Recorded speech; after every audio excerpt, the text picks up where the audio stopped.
इंसान अपनी बेहतर जिंदगी जीने के लिए किसी भी हद तक कदम उठा लेता है, चाहे उसके कदम से किसी को कितना ही तकलीफ क्यों ना हो, उससे उसे कोई फर्क नहीं पड़ता है। अपनी जिंदगी को बेहतर जीने के लिए अगर जुर्म की राहों पे भी चलना पड़े, बड़ी आसान तरीके से जुर्म के राहों पे भी चल पड़ता है। लेकिन इस जुर्म के रास्ते पे चलने से पहले एक षड्यंत्र बनाता है। षड्यंत्र इसलिए बनाता है कि मैं अपने काम को अंजाम भी दे दूं और मैं इसमें कभी फंसूं भी ना। लेकिन कहते हैं ना दोस्तों कि जो इंसान जैसा कर्म करता है उसको बिल्कुल वैसा ही फल मिलता है। आज की कहानी में एक व्यक्ति अपनी जिंदगी बेहतर बनाने के लिए एक महिला के साथ में एक ऐसा षड्यंत्र बनाता है जिसकी वजह से उस महिला की जिंदगी कहीं ना कहीं हमेशा के लिए खराब हो जाती है। लेकिन जब इसकी असलियत, जब इसकी सच्चाई लोगों को मालूम चलता है तो इसे सुनने के बाद किसी को भी अपने कानों पे यकीन ही नहीं होता है कि कोई व्यक्ति जुर्म के राहों पे चलने के लिए इस तरह का भी षड्यंत्र बना सकता है क्या। वाकई में दोस्तों आज की जो कहानी है ये कहीं ना कहीं आपको भी सोचने और समझने पे मजबूर कर देगी। नमस्कार, आदाब, मैं हसमुद्दीन और आप देख रहे हैं सफर क्राइम पर। आज की जो सच्ची घटना मैं आपको सुनाने वाला हूँ, दरअसल ये घटना है मध्य प्रदेश की। मध्य प्रदेश का एक जिला पड़ता है मंदसौर और इसी मंदसौर का एक थाना पड़ता है यशोधर्मन। यशोधर्मन के अंतर्गत एक गांव आता है माल्याखेड़ी और इसी माल्याखेड़ी गांव की रहने वाली हलीमा, जिसकी उम्र है लगभग 32 साल। बात कर रहा हूं मैं 8 मई 2022 के सुबह सुबह की। हलीमा सुबह सुबह ही अपने पड़ोसियों के पास बड़े ही गंभीर स्थिति में पहुंचती है। अपने पड़ोसियों से हाथ जोड़ करके विनती करती है कि मुझे किसी भी तरीके से हॉस्पिटल पहुंचा दिया जाए। आसपास के पड़ोसी जब हलीमा को इस हालत में देखते हैं तो आसपास के पड़ोसी भी हलीमा से कोई सवाल नहीं करते हैं, बल्कि तुरंत ही उसे नज़दीकी हॉस्पिटल लेकर पहुँचते हैं। जब हलीमा को हॉस्पिटल में एडमिट कराया जाता है, डॉक्टर्स हलीमा से पूछताछ करते हैं कि आखिरकार तुम्हारे साथ में क्या हुआ है। तो हलीमा कहती है कि दरअसल मुझे सांप ने काट लिया है। लेकिन हलीमा जब इस सांप के काटने की पूरी कहानी डॉक्टर्स को बताती है तो डॉक्टर्स तुरंत ही पुलिस को इन्फॉर्म कर देते हैं और पुलिस भी तुरंत ही हॉस्पिटल पहुंच जाती है और हलीमा से उसकी बयान दर्ज कराती है। लेकिन जब हलीमा अपनी पूरी बयान बताती है, जब पूरी कहानी बताती है, तो इसे सुनने के बाद किसी को भी अपने कानों पर यकीन नहीं होता है कि कोई इंसान इस हद तक भी कदम उठा सकता है क्या। हलीमा बताती है कि दरअसल उसके पति का नाम है मोजीम। मोजीम ने हलीमा से आज से ठीक 8 साल पहले शादी कर अपने घर लेकर आया था। लेकिन मोजीम ने हलीमा से दूसरी शादी कर अपने घर लेकर आया था। इससे पहले मोजीम एक और शादी कर चुका था। लेकिन 8 साल पहले जब मोजीम अपनी पहली पत्नी से शादी कर अपने घर लेकर आया था, एक तस्करी के मामले में मोजीम जेल चला गया। जब मोजीम जेल चला गया उसके बाद उसकी पत्नी किसी दूसरे के साथ फरार हो गई, अपने आशिक के साथ फरार हो गई। जब मोजीम अपनी जेल की सजा काट करके बाहर आया तो पता चला कि उसकी पत्नी अपने आशिक के साथ फरार हो चुकी है। मोजीम अपनी पत्नी की हर जगहों पर तलाशी करता है लेकिन उसका कहीं कुछ पता नहीं चलता है। आखिरकार मोजीम अब हलीमा से दूसरी शादी कर अपने घर लेकर आता है और लगभग 8 सालों का इन दोनों का सफर ये यूं ही चलता है और इन 8 सालों में एक बेटा भी होता है जिसकी उम्र है लगभग 5 साल। लेकिन 8 सालों के बाद अचानक मोजीम की उसकी पहली पत्नी से मुलाकात होती है। जब मोजीम अपनी पहली पत्नी को देखता है उसके बाद से इन दोनों के नज़दीकियाँ बढ़ना शुरू हो जाता है और अक्सर ये दोनों एक दूसरे से मुलाकात करना शुरू कर देते हैं। लेकिन इन दोनों की जब नज़दीकियाँ पड़ती है तो आखिरकार मोजीम के बारे में और उसकी पहली पत्नी के बारे में हलीमा को मालूम चल जाता है।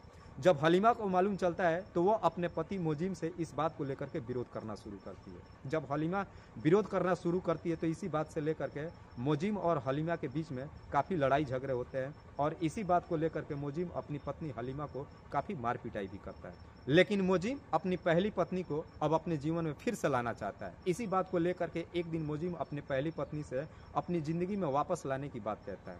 इस पर उसकी पहली पत्नी कहती है कि मैं तुम्हारे साथ आना चाहती हूँ लेकिन मैं तुम्हारी पत्नी को रहते हुए, हलीमा को रहते हुए मैं तुम्हारे जीवन में नहीं आ सकती हूँ। इधर मोजीम भी अपनी दूसरी पत्नी हलीमा से लेकर के अब काफ़ी तनाव में चल रहा था। वो भी कोशिश कर रहा था कि अब हलीमा से मोजीम की छुटकारा मिल जाए। इस बात से लेकर के और भी मोजीम अपनी पत्नी हलीमा के साथ में काफ़ी लड़ाई झगड़े मारपीट करता था। लेकिन इन सारी चीज़ों को हलीमा झेल रही थी सिर्फ इसलिए क्योंकि उसका एक 5 साल का बच्चा था और उसकी भविष्य को देखते हुए हलीमा किसी भी कीमत पे अपने पति मोजीम को छोड़ती नहीं है। जब मोजीम को लगता है कि हलीमा इतना सब कुछ करने के बावजूद भी मुझे छोड़ करके नहीं जाएगी, आखिरकार एक षड्यंत्र बनाता है कि क्यों ना हलीमा को इस दुनिया से ही हटा दिया जाए, क्योंकि हलीमा को रहते हुए मोजीम की पहली पत्नी उसकी जीवन में नहीं आ सकती है। लेकिन इस षड्यंत्र को बनाने का जो रास्ता अपनाता है, वाकई में जब लोगों को मालूम चलता है तो लोग सुन करके हैरान परेशान हो जाते हैं। दरअसल जब मोजीम जुर्म का रास्ता अपनाने की कोशिश करता है तो इसके साथ एक षड्यंत्र भी बनाता है कि मैं इस काम को अंजाम भी दे दूं और मैं इसमें फंसूं भी नहीं। इसीलिए हलीमा को इस रास्ते से हटाने के लिए इस षड्यंत्र के बारे में एक दिन मोजिम अपने ही दोस्त रमेश से इस पूरी षड्यंत्र के बारे में बताता है। रमेश जो कि सांपों को पालने वाला एक बहुत बड़ा सपेरा है। जब मोजिम अपनी पूरी कहानी रमेश से बताता है तो रमेश ही उसको एक षड्यंत्र बनाता है कि क्यों ना तुम्हारे काम को अंजाम देने के लिए सांपों से ही तुम्हारी पत्नी को डसवाया जाए और उसके बाद तुम्हारी पत्नी हमेशा के लिए इस दुनिया को छोड़ के चली जाएगी। लोगों को मालूम भी नहीं चलेगा, अगर किसी को मालूम भी चलेगा तो ये बोल दिया जाएगा कि तुम्हारी पत्नी को सांप ने काट लिया है। जब इस तरह की रमेश पूरी षड्यंत्र मोजिम को बताता है तो मोजिम को भी ये षड्यंत्र बड़ा बढ़िया लगता है और इस काम को करने के लिए तैयार हो जाता है। और फिर 7 मई 2022 को रमेश एक थैले में जहरीले सांप को लेकर के मोजिम के घर पे पहुंचता है शाम के वक्त। जब रमेश मोजिम के घर पे पहुंचता है तो मोजिम अपनी पत्नी से कहती है कि तुम अपने कमरे में जाकर के सो जाओ और सारे लाइट ऑफ कर देना। उसकी पत्नी हलीमा मोजिम से कहती है कि लाइट क्यों ऑफ कर दें, तो मोजिम कहता है कि तुम अंदर आराम से जाकर के सो जाओ, हमें कुछ काम है। आखिरकार हलीमा मोजिम की बात मान लेती है और अपने कमरे में जा करके लाइट बंद करके सो जाती है। उसके बाद मोजिम और उसका दोस्त रमेश हलीमा को सांप से कैसे कटवाया जाए इसी बात को लेकर के एक दूसरे से बातचीत कर रहे होते हैं। लेकिन जब ये दोनों बातचीत कर रहे थे इनकी बातें हलीमा सुन लेती है। जब हलीमा सुनती है वो तुरंत ही कमरे के अंदर का लाइट जला देती है और शोर शराबा करना शुरू कर देती है। जैसे ही हलीमा शोर शराबा करना शुरू करती है मोजिम और उसका दोस्त रमेश तुरंत ही कमरे में जाते हैं, हलीमा का मुंह दबा देते हैं और उसके बाद रमेश अपने थैले से जहरीले सांप को निकालता है और जबरदस्ती हलीमा के पैरों में डसवाता है। जैसे ही सांप हलीमा को पैर में डसता है हलीमा बेहोश हो जाती है। जैसे ही हलीमा बेहोश होकर के अपने कमरे में गिर जाती है ये दोनों ही मोजिम और उसके दोस्त रमेश बाहर बैठ करके और हलीमा के बारे में बातचीत करना शुरू कर देते हैं कि आखिरकार हलीमा का ठिकाना कैसे लगाया जाए। लेकिन ठीक 1 घंटे बाद हलीमा को फिर से होश आ जाता है और जैसे ही वो बोलना शुरू करती है ये फिर तुरंत कमरे के अंदर जाते हैं, हलीमा को जबरदस्ती पकड़ के फिर उसी सांप से हलीमा के पैर में दोबारा डसवाते हैं। जैसे ही सांप हलीमा के पैर में दोबारा डसना शुरू करता है हलीमा फिर से बेहोश हो जाती है। लेकिन दोबारा जब बेहोश होती है इन दोनों को लगता है कि शायद हलीमा अब मर चुकी है। फिर ये दोनों अपने घर को छोड़ करके और घर से बाहर निकल जाते हैं। लेकिन जैसे ही ये दोनों घर से बाहर निकलते हैं सुबह के 5 बजे के आसपास हलीमा को फिर से होश आ जाता है। लेकिन जैसे ही हलीमा को होश आता है देखती है कि उसका पति और उसका दोस्त घर पे नहीं है। तुरंत हलीमा कमरे से बाहर निकलती है, बाहर निकल के पड़ोसियों के पास जाती है और जा करके लोगों से कहती है कि मुझे तुरंत ही हॉस्पिटल ले जाया जाए। वाकई में दोस्तों जब ये हलीमा पूरी कहानी पुलिस वालों को बताती है तो हलीमा के ही तहरीर पे पुलिस मुकदमा दर्ज करती है और फिर उसके पति मोजिम और रमेश की तलाशी करना शुरू करती है और बहुत जल्द ही पुलिस मोजिम, उसके पति मोजिम और रमेश को अपने कस्टडी में ले लेती है। लेकिन हलीमा के हालात अभी भी काफ़ी गंभीर है।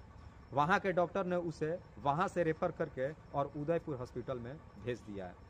डॉक्टर उदयपुर हॉस्पिटल में हलीमा की ट्रीटमेंट कर रहे हैं, लेकिन डॉक्टर्स का कहना है कि हमें कम ही चांस है कि शायद हलीमा का पैर ठीक हो सकता है। डॉक्टर का कहना है कि हम और थोड़ी कोशिश कर लेते हैं, लेकिन अगर हलीमा का पैर ठीक नहीं हुआ तो हो सकता है कि हलीमा का पैर उसके शरीर से अलग करना पड़े। फिलहाल पुलिस ने हलीमा के पति मोजिम और उसके दोस्त रमेश को अपने कस्टडी में लेकर के इन पे गंभीर धाराओं में मुकदमा दर्ज होकर जेल भेज दिया है। दोस्तों इस कहानी को सुनाने का उद्देश्य मुझे किसी को परेशान नहीं करना है, किसी को तकलीफ नहीं पहुंचाना है, बस आपको बताना है आप जहां भी रहें सुरक्षित रहें और अपनों का ख्याल रखें। तब तक के लिए जय हिंद, जय भारत।